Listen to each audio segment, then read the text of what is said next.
ঘুষ খাইয়া এ মুসলমান কত টাকা উপার্জন করলা, লক্ষ লক্ষ টাকা হালাল ভাবে উপার্জন করিয়া 10টা টাকা ঘুষের টাকা লাগায় দিলে ভিতরে ওই 100 মণ দুধের মধ্যে যদি একটু চুনা হয় দুধটা যেমন নষ্ট হয়ে যায়। তুমি এত সরকার বেটা 1000 টাকা বেতন দেয়, তারপরও তোমার 20 টাকা সুদ ঘুষ না খাইলে চলে না। অফিসে বইয়া সুদ খাই না, ঘুষ না খাইলে চলে না। মানুষের সম্পদ নষ্ট করো, মানুষকে কষ্ট দাও। ভালো করে দিলের কান্ডা লাগায় শুনে নাও, এই সন্তান দুনিয়ার মধ্যে তোমার পাপের ভাগটা নিবে না।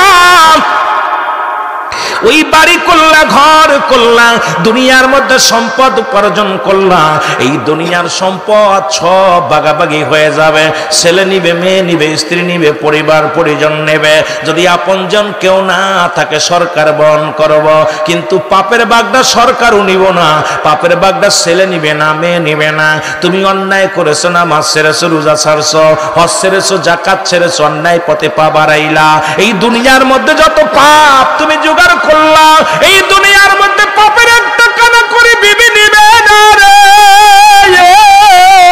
তোমার পাপের ভাগটা তোমার ভাই নিবে না, পাপের ভাগটা তোমার স্ত্রী নিবে না, পাপের ভাগটা তোমার মেয়ে নিবে না, পাপের ভাগটা তোমার জামাই নিবে না, পাপের ভাগটা তোমার পরিবার পরিজন কেউ নিবে না, পাপের ভাগটা তোমার স্বামীও নিবে না রে মুসলমান। তাহলে কিসের জন্য এত পাপ করো, কিসের জন্য এত অন্যায় করো? একবার কি চিন্তা করছো মরণের পেয়ালা পান করা লাগবে, এই দুনিয়া থেকে বিদায় হওয়া লাগবে? চিন্তা যদি তোমার অন্তরের ভিতরে থাকে, জীবনেও তোমার অন্যায় করার সম্ভাবনায় জোরে জোরে চিল্লায় বলেন ঠিক কিনা? বলতেছিলাম ইব্রাহিম আদম,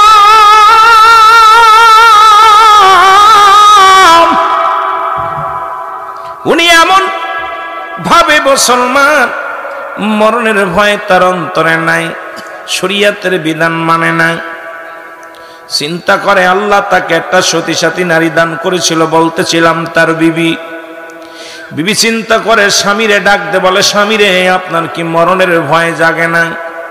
একবার কি আপনার মরণের কথা অন্তরে জাগে না? কত মানুষ বিদায় হয়ে যায়, কত মানুষের দাফন করালেন, কাফন পরালেন, কত মানুষ বিদায় হইয়া অন্ধকার জগতে ঘুমায় গেছে। স্বামীরে একবার কি আপনার অন্তরের ভিতরে মরণের চিন্তা হয় না? একবার কি আপনার মরণের কথা স্মরণ হয় না?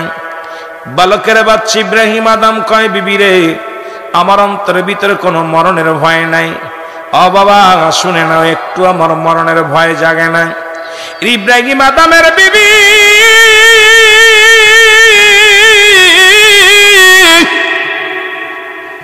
একজন ইমাম সাহেবের কাছে, রে মুসলমান বালকের ইমাম সাহেবের কাছে যাও, আরজি করলেন, হুজুর আমার স্বামী এই বাদশাহ, আমি রানী, আপনার কাছে একটা দাবি করি, এই দুনিয়াতে চিরদিন আমরা থাকব না, থাকারও জায়গা না। আপনি এমন একটা তদবির দেন, এমন একটা উপায় বের করেন যেন আমার স্বামী যেন আল্লাহ হয়ে যায়, আমার স্বামী যেন নামাজ আদায় করে, আমার স্বামী যেন প্রজাদেরকে কষ্ট দেয় না, আমার স্বামী যেন কাউকে কষ্ট দেয় না, আমার স্বামী যেন কোনো প্রজাদেরকে দুঃখ দেয় না। কারণ আমার স্বামী শরিয়াত মানে না, তরিকাত মানে না, হাকিকত মানে না, মারেফাত মানে না। আমার স্বামী তার মন গড়া মতো চলে। আপনার কাছে একটা দাবি, যেহেতু আপনি ইমাম সাহেব হুজুর একজন আল্লাহওয়ালা মানুষ, আপনার কাছে একটা করজোরে দাবি, আপনি এমন দোয়া করেন আল্লাহ যেন আমার স্বামীকে হেদায়েত দান করে, আমার স্বামীর অন্তর যেন মাওলার প্রেমে কান্দে, আমার স্বামীর অন্তর যেন আমার মাবুদের ভয় যেন ঢোকে। এই দুনিয়ার মধ্যে আমি থাকবো না, আমার স্বামী থাকবে না। আরে ইন্তেকালের পরে স্বামী যাবে জাহান্নামে, আমি এটা সহ্য করতে পারি না।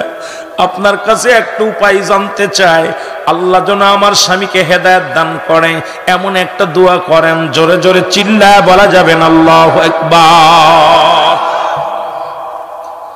হুজুর বললেন, ডাক দিয়ে বলেন, আমি আগামী কাল রাজদরবারে যাব, বাদশার সঙ্গে কথা হবে, বাদশাকে পরামর্শ দিব।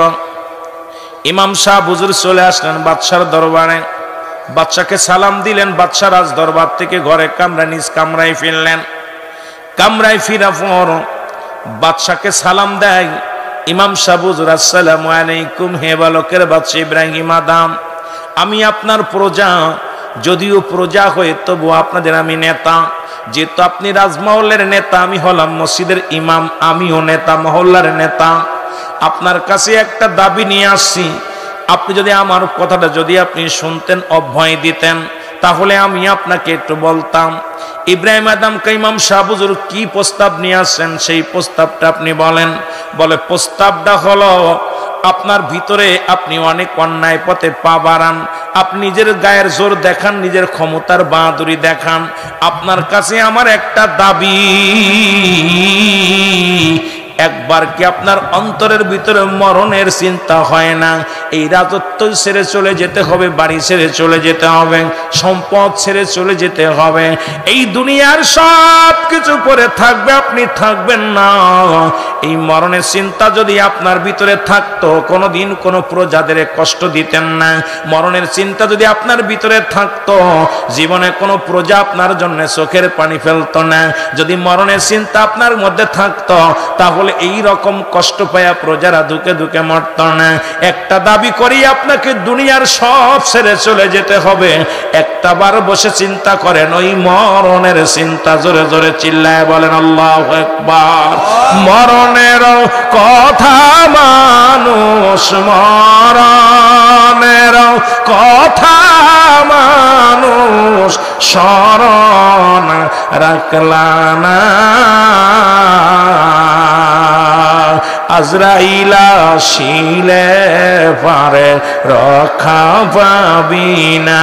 বলেন আজরাইল আসিলে পারে রক্ষা। হুজুর বললেন ইব্রাহিম আদম,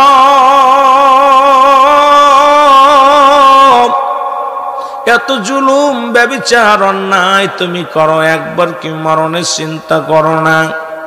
ইব্রাহিম আদম কয়, হুজুর আমার অন্তরের ভিতরে কোনো মরণের চিন্তা হয় না, একবারও মন বলে না আমি মারা যাব, একবারও আমার অন্তর কাঁদে না মরণের জন্যে, একবারও ভয় লাগে না, আমার অন্তরের মধ্যে মরণের চিন্তা হয় না। আল্লাহর মাহবুব বান্দা ডাক দে বলে, হুজুর আমি আপনাকে একটা তদবির দেব। সেই তদবির হলো, আপনি বেশি বেশি করে মরণের চিন্তা করবেন, ঘুম থেকে উঠে মরণের চিন্তা করবেন, ওই না দুপুর বেলা মরণের চিন্তা করবেন, রাত্রে বেলা মরণের চিন্তা করবেন।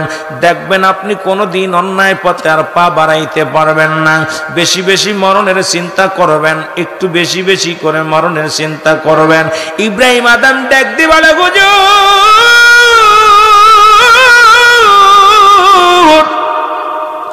আমার অন্তরের ভিতরে মরণের ভয় জোগে না রে, তবু আপনি যেহেতু বললেন মরণের চিন্তা যদি আমার ভিতরে ঢুকাইতে পারি কতই না উত্তম। ইব্রাহিম আদম একটা স্বর্ণ এই 100 দানা বানাইয়া সকালবেলা ঘুম থেকে উঠা কয় মৌত মৌত মৌত মৌত, এবং রাত্রেবেলা ঘুমানোর সময় কয় মৌত মৌত মৌত। একটা মাস যায়, 2টি মাস যায়, 6 মাস চলে গেল, বছর ঘুরে আসলো, কিন্তু ইব্রাহিম আদমের কোনো পরিবর্তন হয় নাই। ইব্রাহিম আদম এমন ভাবে মুসলমান মৌলার ভয় তার অন্তরে জাগে নাই, উনি তাই মৌত মৌত চিন্তা করে। আল্লাহর ও মুসলমান শুনে ইব্রাহিম আদমের বিবি চলে গেলেন আল্লাহর মাহবুব বান্দার কাছে। ইমাম সাহেব হুজুরকে ডাক দে বলে, হুজুর আমার স্বামীকে আপনি কি তদবির দিলেন? আমার স্বামীর তো কোনো পরিবর্তন হলো না, আমার স্বামী তো আরো বেশি জুলুম করে, প্রজাদেরকে কষ্ট দেয়, এই দুনিয়ার মধ্যে মরণের চিন্তা একবারও হয় না। এই আল্লাহর মাহবুব বান্দা ডাক দেখো, আমি যাব আগামী দিন রাজদরবারে দেখে আসতে যাব। আগামী দিন চলে আসলেন রাজদরবারে আল্লাহর ওলি, আল্লাহর মাহবুব বান্দা। জোরে বলো আল্লাহু আকবার। এর ইমাম সাহেব হুজুর বালকের বাচ্চা ইব্রাহিমের কাছে যে ডাকতে বলো, হুজুর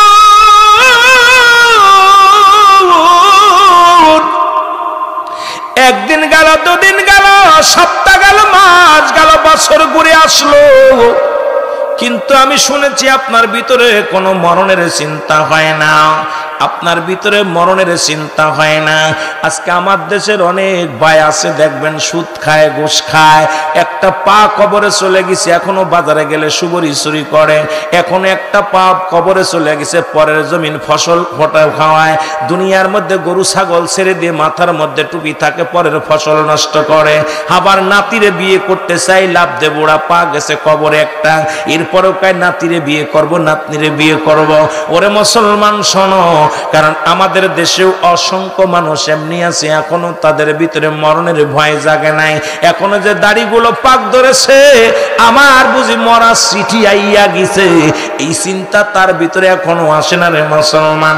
এখনো নামাজ ছেড়ে দিয়া টিভি দেখে, বয়া বয়া দোকানের মধ্যে টিভি দেখে, দেখা যায় বেগানা মহিলার নিয়ে আড্ডা মারে, রং তামাশা করে, এখনো দাড়িগুলো ডেকে ডেকে টিভির সামনে বয়া বয়া চা খায়। কিন্তু আজানো দিকে হয়ে যায়, একবারও অন্তরের ভিতরে মাওলার প্রেম নাই। এ মুসলমান বুড়া খঞ্জুর হয়ে গেছে, টুপি মাথা আছে। এ মুসলমান শোনো, হয়তো নামাজ আদায় করে আসরের নামাজ বা মাগরিবের নামাজ, জোহর তো পড়ে না, মাগরিবও পড়ে না, ইশা পড়ে না, ফজরও পড়ে না, কারণ অন্তরের ভিতরে মাওলার প্রেম ঢোকে নাই, মরণের চিন্তাও আসে নাই। ওই ব্যক্তি কেমনে মাওলার বন্দেগী করবে? কারণ ওর ভিতরে ঢুকছে দুনিয়া, দুনিয়া ঢুকছে। ওই দুনিয়ার প্রেম যতক্ষণ পর্যন্ত ভিতর থেকে না জাগবে, যতক্ষণ পর্যন্ত দুনিয়ার প্রেম তোর ভিতর থেকে না সরবে, মাওলার ইবাদত করে শান্তি পাবে না। জোরে বলেন ঠিক কিনা? এ মুসলমান গভীর মনোযোগ। হুজুর এসে ডাকতে বলে, হুজুর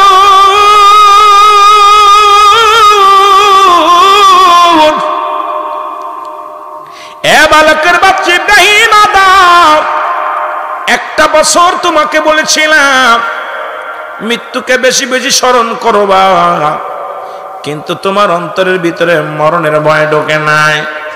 বলে আপনি কি তদবির দিয়েছেন? আমার তো মরণের ভয় জাগে না, আমার তো আরো বৃদ্ধি বেড়েছে, আরো ওই রকম চক্র বৃদ্ধি শুরু করেছি, এখন তো আমার মরণের চিন্তা আসে না। ইব্রাহিম আদমকে আল্লাহর মাহবুব বান্দা ডাক দে কয়, হুজুর যদি কিছু মনে না করেন, আপনাকে একটা দাবি করব। আপনার কাছে দাবিটা হলো, আমি দেখতে চাই আপনার কপালের দোষ নাকি রাজ সিংহাসনের দোষ। এই চেয়ারের মধ্যে বইয়া বুঝি আল্লাহরে ভুইলা যান, মরণের কথা ভুইলা যান। আরে দেহটা ভালো, এই জন্য তুমি আমার মরণের ভয় করে না। একবার যখন অসুস্থ হয়ে যাও, বারে বারে ডাকো আল্লাহ তুমি দয়া করো, মা দয়া করো, বাবা দয়া করো, ডাক্তারখানায় লয়ে যাও, হাসপাতালে লয়ে যাও। আর যতক্ষণ পর্যন্ত তোমার দেহ সুস্থ থাকে ততক্ষণ পর্যন্ত মাওলার ভয় জাগে না। জোরে জোরে বলেন ঠিক কিনা? ইমাম সাহেব ডাকতে বলে, আল্লাহর বান্দা শোনো, একটা কাজ করো। কয় কি কাজ? কাজটা হলো ওই রাজ সিংহাসন আপনি ছেড়ে দেন, আমি দেখব পরীক্ষা করে আপনার কপালেরই দোষ নাকি রাজ সিংহাসনের দোষ। এই চেয়ারটা বড় খারাপ রে বাবা, এই চেয়ারটা পাইলে কেউ ছাড়তে চায় না। এই বাংলাদেশে একবার তত্ত্বাবধায়ক সরকার ফখরুদ্দিনে দেয়া হলো, ওরে 3 মাসের ডাং টানতে টানতে 2টা বছর কাটায়া দিল, তবুও চেয়ার ছাড়তে চায় না। এই চেয়ারে বড় মজা, এই চেয়ারটা পাইলে এই দুনিয়ার সব ভুলে যায়, চিন্তা করেন আমার আগামী দিন কি হবে এটা তার মনে থাকে না। ওই ফখরুদ্দিনে বড় আশা করে বানাইলাম আমরা তত্ত্বাবধায়ক সরকার, মনে কিছু করবেন না বোঝানোর জন্য বলে যায়। আবার বলতে পারেন হুজুর বুঝি রাজনীতি করতে আসেন? না, রাজনীতি করতে আসি নাই, ওই ফখরুদ্দিনে বানাইলাম বোঝানোমান কেয়ারটেকার সরকার। এই 3 মাসের সরকার বানাইলাম, 3 মাসের মধ্যে নির্বাচন দিবা, কিন্তু উনি গদিটার মধ্যে বইয়া মজা পাইলেন। উনি 1 মাস, 3 মাস, 4 মাস, 6 মাস চলে যায় ছাড়ে না, বছর চলে যায় ছাড়ে না, এর 2 বছর পার হয়ে যায় তবু হানা ভোট দেয়। চিন্তা করে ওই গদিটা ছাড়া যাবে না, ওই গদিতে বড় মজা। আজকে আমার দেশ নয় গোটা পৃথিবীর মধ্যে যখন ক্ষমতার লোভী সব মানুষ এই দুনিয়ার এমন একটা চেয়ার পাইলে আর কেউ চেয়ার ছাড়তে চায় না, এই চেয়ারের মধ্যে মজা পায়। আর এই দুনিয়ার সুদ ঘুষ খাইয়া মস্তানি কইরা বড় নেতা হইতে চায়। চিন্তা করে আমি বড় নেতা, আমি বড় খেতা, আমার মতো নেতার কেউ নাই, আমি এমপি সাহেব, মন্ত্রী সাহেব, আমি চেয়ারম্যান, আমি মাতবার। আরে মুসলমান শুনে নে, তোর মাতবারই চলবে না, চেয়ারম্যানই চলবে না, এমপি চলবে না, মন্ত্রী চলবে না, প্রধানমন্ত্রী তো চলবে না। যেদিন তোর নিঃশ্বাস ত্যাগ হয়ে যাবে, যেদিন তোর দম বন্ধ হয়ে যাবে, সেদিন এই ধরাধাম থেকে যেদিন বিদায় লইয়া যাবি, 3.5 হাত কবর হবে একমাত্র তোর ঘাটি। জোরে জোরে বলেন ঠিক কিনা? এ দুনিয়ার মুসলমান শুনে নাও, বান্দা যখন রিয়াজুল জান্নাত বেহেশতের বাগানের দিকে রওনা হয়ে যায়, প্রতিটা কদমে কদমে আমার আল্লাহ তাআলা বান্দার সগীরা গুনাহগুলো মাফ করে দেয়। সুবহানাল্লাহ কইতেন, আর একটু জোরে কইতেন নি? ও বাবা শুই না লাও, পৃথিবীর কোন আদালতে গেলে গুনাহ মাফ পাবি, আল্লাহর জান্নাতের গেলে গুনাহ মাফ পাবি। শুধু বাড়ি থেকে নিয়ত করেছো আল্লাহ ওই ফনু সর্দারের মৃত্যুবার্ষিক স্মরণে, আল্লাহ গো আজকের ওই কোথায় মাগুরা পূর্ব পাড়া গাজীর দরগার মাঠে যাব মাহফিল শোনার নিয়তে শুধু বাড়ি থেকে রওনা দিলেন। প্রতিটা কদমে কদমে আমার আল্লাহ সগীরা গুনাহগুলো মাফ করে দিছে। জোরে জোরে চিল্লায়া বলা যাবে না মারহাবা। এর দুনিয়াটা যেন কেমন পরিবর্তন গো! আজকে আমাদের সমাজ পরিবর্তন হয়ে গেছে। মানুষের ভিতরে ভালোবাসা নাই, প্রেম নাই, আমল করে মজা নাই, ইবাদত করে শান্তি পাই না। মুসলমান সংসারে শান্তি নাই, ঘরের মধ্যে শান্তি নাই, রাস্তায় শান্তি নাই, বাজারে শান্তি নাই, মসজিদে শান্তি পাই না, মাহফিলে শান্তি পাই না। শান্তি কোথায় গেছে? 1 নম্বর, মনে শান্তি না থাকার কারণ হলো চারিদিকে শুধু গজব আর গজব। জোরে বলেন ঠিক কিনা? ও মুসলমান শুই না লও, সগীরা গুনাহগুলো মাফ হয়ে গেছে। এখানে আসার নিয়ত করে ঘর থেকে বাইর হওয়ার কারণে আমরা তো শুধু সগীরা গুনাহ করি নাই, পদে পদে করেছি কবিরা গুনাহ। নামাজ ছেড়ে দিয়া কবিরা গুনাহ, মিথ্যা বলা কবিরা গুনাহ। ও মুসলমান শোনো, বেগানা মহিলার সঙ্গে দেখা দিয়া কবিরা গুনাহ, বেগানা পুরুষের সঙ্গে দেখা দিয়া কবিরা গুনাহ। এখন যদি বলি কয়জন বাবা তোমরা মাগরিবের নামাজ পড়েছো, কয়জন তোমরা ঈশা সালাত আদায় করেছো, কয়জন তোমরা ফজরের সালাত আদায় করেছো? হয়তো অনেকে বলবেন রুহুল আমিন ভাই নামাজের ওয়াজ শুরু করছে, আর ওয়াজ শোনা যাবে না। নামাজ মুসলমান এবং কাফেরদের মধ্যে পার্থক্য হলো নামাজ। এখন নামাজে যার খোঁজ নাই, কিসের ওয়াজ, কিসের নসিহত, কিসের আমল? আমল করা যদি নামাজি যার নাই, তার আবার কিসের আমল হয়? একমাত্র মুসলমান নামাজ ধরে, কাফেররা নামাজ ছেড়ে দেয়। আজকে দুনিয়ার মধ্যে নামাজ ছেড়ে দিয়া ইচ্ছা মতো চলো রে মুসলমান শুনে নাও, এরে মুসলমান শুনে নাও, নামাজ ছেড়ে দিয়া কবিরা গুনাহ, মিথ্যা বলা কবিরা গুনাহ। এখন যদি বলি মুসলমান শুধু মিথ্যার মধ্যে জড়িত, সত্য কথা জবান দিয়ে বাইর হয় না। সারাদিন যদি কথা বলি 100টা বললে তার 80টাই মনে হয় মিথ্যা হয়ে যায়। ও যে মুসলমান 20টা সত্য হতে পারে নাও পারে না। মুসলমান আজকে কেমনে কত গুনাহ করলা, বেগানা মহিলার সঙ্গে দেখা দিয়া কবিরা গুনাহ। এখন ডান দিকে দেখি বেগানা মহিলা, বাম দিকে দেখি বেগানা মহিলা, সামনে দেখি বেগানা মহিলা, পিছে দেখি বেগানা মহিলা।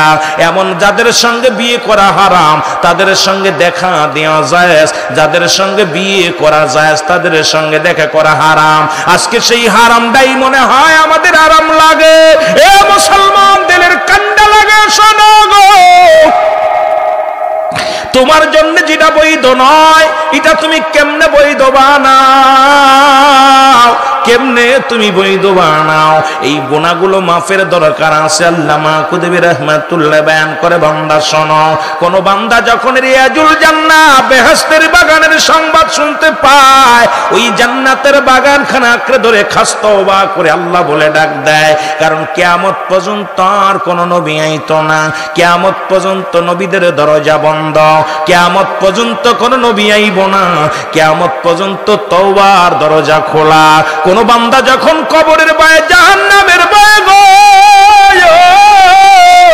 বান্দা যখন কবরের কত মনে করিয়া জাহান্নামের ভয়ে বান্দা যখন খাস তওবা করে আল্লাহ বলে ডাক দেয়, আমার আল্লাহ ওই বান্দার জীবনের দরিয়া দরিয়া গুনাহগুলো মাফ করে দেয়। জোরে জোরে চিল্লায়া বলা যাবে না মারহাবা। দুইটা টাইমে মরণ হয়, আমি প্রায় আলোচনার মধ্যে বলে থাকি। ও ভাই, দিনের শুরু হলো ফজর, এখন ফজরের 2 রাকাত সুন্নাত নামাজ তুমি আদায় করলা, সঙ্গে সঙ্গে হয়ে গেলে তুমি আমার নবীর প্রেমিক। এখন মুখে মুখে বলো নবীরে ভালোবাসি, নবীর সুন্নাত দরকার আসেনি। নবীর সুন্নাত যদি করতে হয় তুমি দাড়িগুলো রেখে দাও, জীবনের দাড়ির মধ্যে খুল লাগাও না। যদি নবীর সুন্নাত আদায় করতে হয় তাহলে সুন্নাত তরিকা যদি মানতে হয় তুমি সুন্নাত যে আমলগুলো আছে তুমি আদায় করো, পালন করো, এটা ছেড়ে দিও না। নবীর সুন্নাতি তরিকা যদি মানতে হয় আমার নবী যেগুলো করে গেছে তোমাদের করার জন্য চেষ্টা করতে হবে রে মুসলমান। আজকে নবীরে ভালোবাসো, মুখে মুখে কও নবীরে ভালোবাসো, নবীর আদর্শ, নবীর প্রেম, নবীর চরিত্র একটার মধ্যেও নাই। তুমি কেমন মুসলমান? ও মুসলমান শুনে নাও, এবার তুমি 2 রাকাত ফরজ নামাজ তুমি আদায় করলা, সঙ্গে সঙ্গে হয়ে গেলে তুমি আমার আল্লাহর গোলাম। তুমি ফজরের নামাজ পড়ো নাই, তুমি কেমনে আল্লাহর গোলাম হতে চাও? গোলাম যদি হতে হয় অবশ্যই ফজরের নামাজটা দরকার ছিল। সারা দিন তুমি গড়লা, এখন যদি মারা যাও তুমি হবে শয়তানের গোলাম, কারণ শয়তানের ওয়াসওয়াসায় পড়ে তুমি নামাজ ছেড়ে দিছো, শয়তানের ওয়াসওয়াসায় পড়ে তুমি ফজরের নামাজ কাজা দিছো, তোমার মৃত্যুটা হবে শয়তানের ওয়াসওয়াসায়। এখন যদি আল্লাহ পাকের গোলাম হয়ে মৃত্যুবরণ করো রে মুসলমান, আল্লাহর গোলাম, রাসূলের প্রেমিক, এই দুনিয়ার মধ্যে সুন্নাত ফরজ তুমি আদায় করলা, সঙ্গে সঙ্গে তুমি হয়ে গেলে আমার আল্লাহর গোলাম, নবীজির প্রেমিক। এখন যদি নবীর প্রেমিক হয়ে মৃত্যুবরণ করো তোমার কবরে ভয় নাই, হাসরে ভয় নাই, মিজানে ভয় নাই। আর শয়তানের বন্ধু হয়ে যদি মৃত্যুবরণ করো মরণটাও হবে বড় কষ্ট, কবরটাও হবে বড় কষ্ট, হাসরের ময়দানটা হবে বড় কষ্ট। এখন আমাদেরকে আগে বুঝতে হবে নবীর প্রেমিক হওয়ার দরকার আছে কিনা, আল্লাহর গোলাম হওয়ার দরকার আছে কিনা। এ মুসলমান শুনে নাও, কেউ 80 বছরের মুসল্লি, কেউ 80 সপ্তাহে মুসল্লি, কেউ 80 বছরে 2 বার মুসল্লি। এখন কেমন মুসল্লি হইয়া আল্লাহর পাকের গোলাম হইবা? আল্লাহর গোলাম যদি হইতে হয়, আল্লাহর গোলাম যদি হইতে হয়, গোলামেরা শুনে নাও, আল্লাহর গোলাম যদি হইতে হয় আল্লাহর কাজ করা লাগবে কি লাগবে না? এ মুসলমান দলের কান্ডা লাগা শুনে নাও, তোমার মৃত্যু হয় না, দিনের বেলা মৃত্যু হয় না, রাতের মধ্যে তোমার মরণ হতে পারে, এর মধ্যে কোনো সন্দেহ নাই। রাত্রে যদি মরণ হইয়া যায় তোমার হইয়া যায়। ও মুসলমান শুনে নাও, ওই রাতের শুরু হলো মাগরিব, এই মাগরিবের নামাজ বাদে নামাজটা আজান দিয়েছে আমাদের মুফতি মহসিন সাহেব, আল্লাহ উনি ফায়েজ বাতাইছেন, ওনা জিকির করাইছেন, মুসলমান মুরাকাবা মুশাহাদা করছে। এ মুসলমান শুনে নাও, নামাজটা শেষ করার পর ফরজ শেষ করেছে, এরপরে নফল শেষ করেছে, সুন্নাত শেষ করেছে, সুন্নাত পরে নফল করেছে, নফল করিয়া মুরাকাবা মুশাহাদা করেছে। ওরে মুসলমান পাক কালাম ফাতিহা শরীফ পর্যন্ত পড়েছে, কিছু সময় জিকির আজগার করেছে। এই হালাতে যদি মৃত্যু হয়, কারণ আল্লাহকে পাওয়ার জন্য যত নবী রাসূল গাউস কুতুব আছে প্রত্যেকেই মুরাকাবা মুশাহাদায় বসছে। এখন মুরাকাবার মধ্যে যদি তোমার মৃত্যু হয় তাহলে তুমি ঈমানদার হবা। জোরে জোরে চিল্লায়া বলেন ঠিক কিনা? এরে মুসলমান, মাগরিবের 3 রাকাত ফরজ নামাজ তুমি যখন আদায় করলা, সঙ্গে সঙ্গে তুমি হয়ে গেলে আমার আল্লাহর গোলাম। কার গোলাম? আল্লাহর গোলাম হয়ে গেলাম।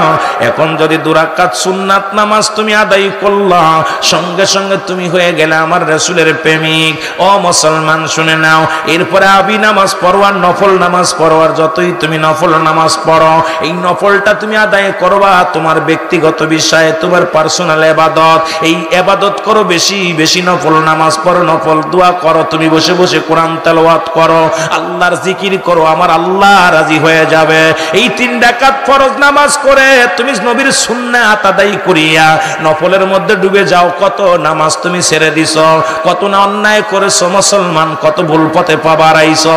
এখন তুমি যদি আমার মাওলার গোলাম হতে চাও এ মুসলমান, এই যদি এইগুলো তোমার করা লাগবে, এখন যদি তোমার রাতের মধ্যে মৃত্যু হয়, তুমি হবে আমার নবীর প্রেমিক, আল্লাহর গোলাম।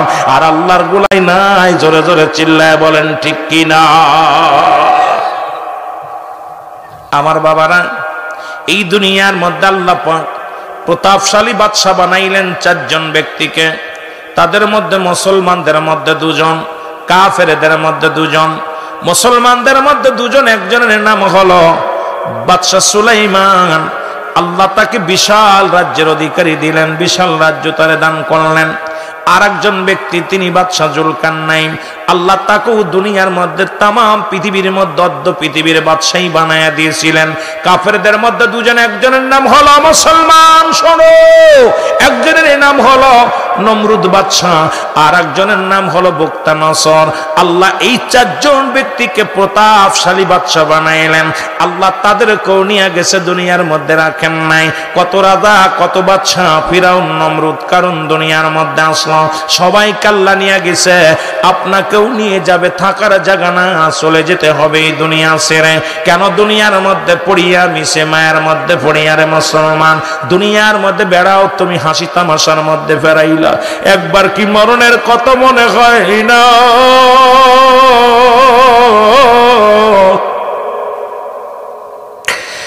মরণের কত যদি মনে হয়, কেমনে তুমি নামাজ ছেড়ে দাও?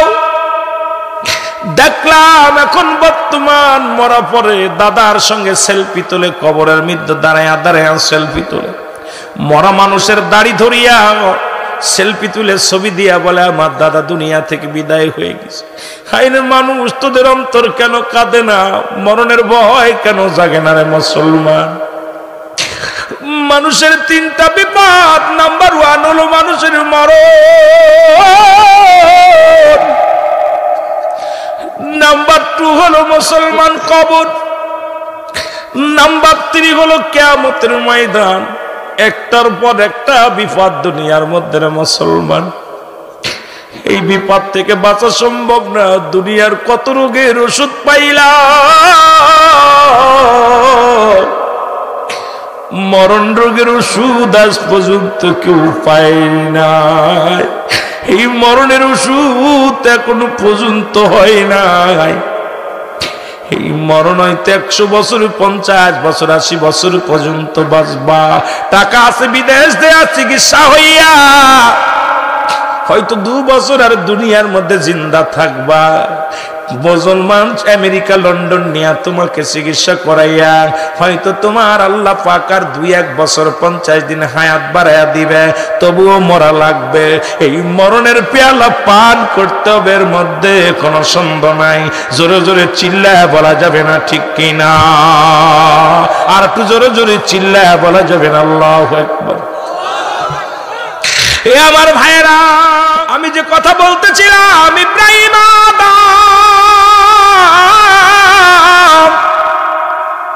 যিনি বালকের বাচ্চা ছিল গো, প্রতিনিয়ত প্রজাদেরকে কষ্ট দিত, প্রতিনিয়ত প্রজারা তার কথায় কষ্ট পেত, ব্যবহারে কষ্ট পেত, কর আদায় করত। আল্লাহ তাকে একটা সতী সাথী নারী দান করেছিল। বিবি তার ভালো একজন বিবি আল্লাহ তার দান করেছিল। বিবি প্রতিনিয়ত ডাক দিয়ে বলতেন, স্বামীরে, ও স্বামী, দুনিয়া ছেড়ে দাও, এই দুনিয়ার সব কিছু চূর্ণ বিচ্ছিন্ন করে দিবে আমার আল্লাহ। আল্লাহ কয় কুল্লু মান আলাইহা ফান, সব কিছু শেষ করে দিবে আমার আল্লাহ। আল্লাহ কয় বান্দারে, এই জমিনটা আমি রাখবো না, এই জমিনের মধ্যে যত মাটি আছে গো, সমস্ত মাটিগুলো আমি আল্লাহ পুড়ায়া তামা বানায়া দিব। এই জমিনের মধ্যে যত পানি আছে সব পানিগুলো পুড়ে হয়ে যাবে ছাই। যেদিন কিচ্ছু বলতে কিচ্ছু রবে না, থাকবো শুধু আমি আল্লাহ। আল্লাহ কয় বান্দারে সেদিন থাকবো শুধু আমি আল্লাহ, আর আমি থাকবো আমার নবীর ভালোবাসা নিয়ে। এই জন্য সুন্নি ভাইদের অনুরোধ করি, তোমরাও থাকো আল্লাহর ভালোবাসা নিয়ে। আল্লাহর গোলাম হয়ে যাও, নবীর প্রেমিক হয়ে যাও। এই দুনিয়ার মুখাপেক্ষী না হইয়া আমার মৌলার গোলাম যদি হতে পারো, জীবনটা হবে ধন্য। মৌলার গোলাম যদি হতে পারো রে মুসলমান, তোমার জীবনটা হবে অতিও ধন্য।